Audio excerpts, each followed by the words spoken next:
Les grandes civilisations. Une histoire pour les explorateurs du temps, 8 à 12 ans. Salut, jeune explorateur. Imagine que tu possèdes une carte magique qui te permet de voyager dans le temps. Aujourd'hui, nous allons l'ouvrir ensemble pour visiter 3 des plus incroyables civilisations qui ont marqué notre monde. Nous n'allons pas seulement parler des rois et des reines, mais nous allons découvrir comment vivaient les enfants comme toi, à quoi ils jouaient et comment ils s'habillaient. Prépare-toi, notre machine à remonter le temps est sur le point de décoller. Première escale, l'Égypte ancienne. Notre premier arrêt nous emmène sur les rives du Nil, un fleuve majestueux qui a permis à une civilisation fascinante de naître et de prospérer pendant des milliers d'années. Autour de nous, des pyramides gigantesques touchent le ciel et des temples colorés racontent des histoires de dieux et de pharaons. Les pyramides, tombeaux des pharaons, témoignent de la grandeur de l'Égypte. La vie de tous les jours au bord du Nil. Pour un enfant égyptien, la vie était rythmée par le fleuve. La plupart des familles étaient des agriculteurs. Les enfants aidaient leurs parents dans les champs après la crue du Nil, qui rendait la terre très fertile. Ils apprenaient à cultiver le blé pour faire du pain et l'orge pour faire de la bière, que les adultes buvaient. Si tu venais d'une famille plus riche, comme celle d'un scribe, tu avais la chance d'aller à l'école pour apprendre à lire et à écrire. Les hiéroglyphes, ces magnifiques dessins qui formaient leur écriture. C'était un travail difficile qui demandait beaucoup de pratique sur des tablettes de calcaire ou des papyrus. Comment s'habillaient les Égyptiens? Sous le soleil brûlant de l'Égypte, la simplicité et le confort étaient essentiels. Le tissu le plus utilisé était le lin, une matière légère fabriquée à partir de la plante de lin. Les hommes et les garçons portaient un simple pagne noué autour de la taille, appelé le shanji. Les femmes et les filles portaient une robe fourreau, une robe droite et moulante tenue par 2 bretelles. Riches ou pauvres, presque tout le monde marchait pieds nus.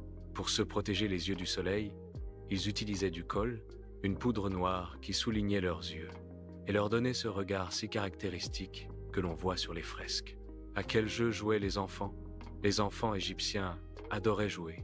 Ils avaient des poupées en bois ou en tissu, des animaux articulés comme des crocodiles qui pouvaient ouvrir la gueule et des balles faites de cuir et remplies de paille. Un de leurs jeux de société préférés était le senet.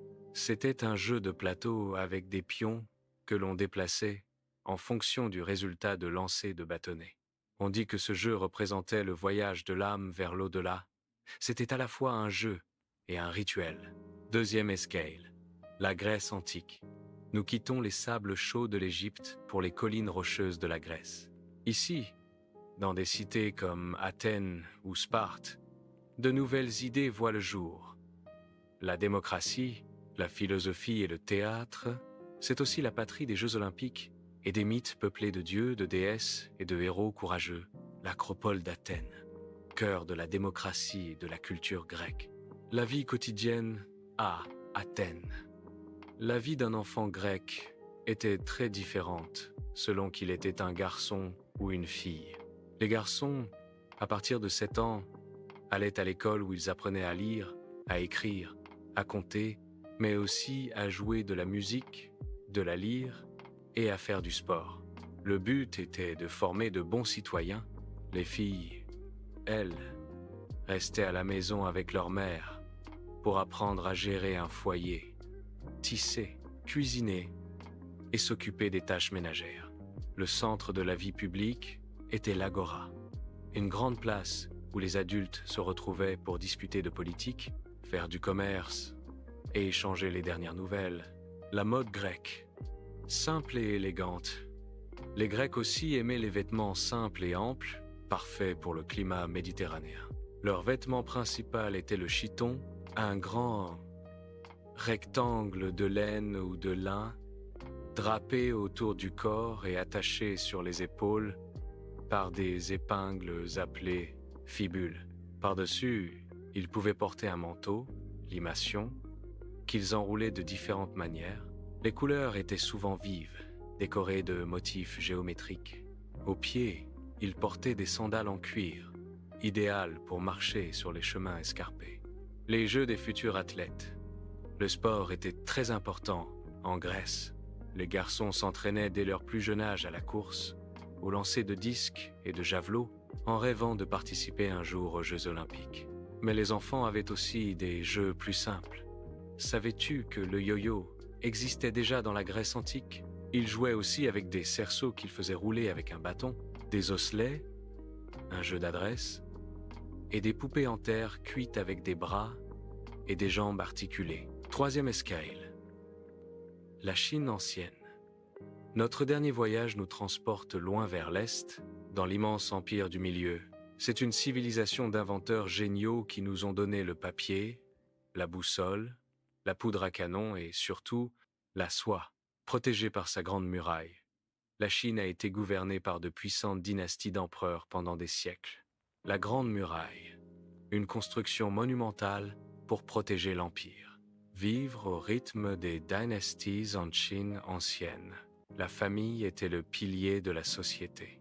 Les enfants apprenaient très tôt à respecter leurs aînés. L'éducation était très valorisée, surtout l'art de la calligraphie. Savoir tracer de beaux caractères avec un pinceau et de l'encre était considéré comme une grande qualité.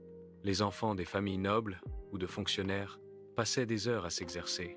La vie était aussi marquée par de nombreuses fêtes et traditions, comme le Nouvel An chinois, où l'on chassait les mauvais esprits avec des pétards et des couleurs vives. Les vêtements de soie et de coton lachine est le berceau de la soie, un tissu luxueux, doux et brillant, produit par le ver à soie. Pendant longtemps, seuls les membres de la famille impériale et les nobles avaient le droit de porter de la soie. Le vêtement traditionnel est le hanfu, un ensemble de robes et de tuniques aux manches longues et amples, souvent fermées par une ceinture. Les couleurs et les motifs avaient une signification. Le jaune était réservé à l'empereur. Les gens du peuple, eux, s'habillaient avec des vêtements plus simples en chanvre ou, plus tard, en coton. Jeu et passe-temps de l'Empire du Milieu. Les enfants chinois étaient très inventifs dans leurs jeux. Ils sont les créateurs du cerf-volant. Ils fabriquaient des cerfs-volants en soie ou en papier en forme d'animaux, comme des dragons ou des oiseaux, et les faisaient danser dans le ciel. Ils jouaient aussi à une ancienne forme de football appelée cuju, où il fallait envoyer une balle en cuir dans un filet, sans utiliser les mains. Pour les moments plus calmes, ils avaient des jeux de stratégie très complexes comme le jeu de Go, qui se joue encore aujourd'hui dans le monde entier. Un monde de différences et de ressemblances. Notre voyage s'achève. De l'Égypte à la Chine, en passant par la Grèce, nous avons vu que même si les vêtements, les maisons et les écritures étaient très différents, les enfants du passé te ressemblaient beaucoup. Ils aimaient apprendre, passer du temps en famille, courir, rire et jouer. Chaque civilisation a trouvé des réponses uniques aux mêmes besoins. Se vêtir, se nourrir, vivre ensemble et s'amuser. J'espère que cette aventure t'a plu et qu'elle t'a donné envie d'en savoir encore plus sur ces peuples extraordinaires. Le passé est un livre rempli d'histoires passionnantes. Il suffit de l'ouvrir